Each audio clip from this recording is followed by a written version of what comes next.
Hello guys, what's up? So in this video I'm going to show you how you can remove Bitmoji from Snapchat. So let's open Snapchat. On the left side top corner you can see your Bitmoji icon. Tap there, scroll and you can see Bitmoji. Here you can see edit my Bitmoji. Tap there.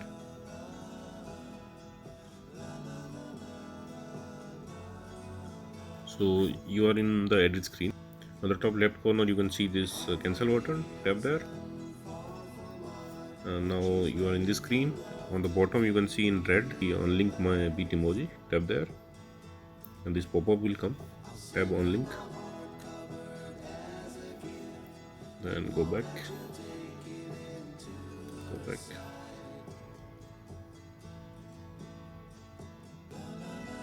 and you will get this pop-up.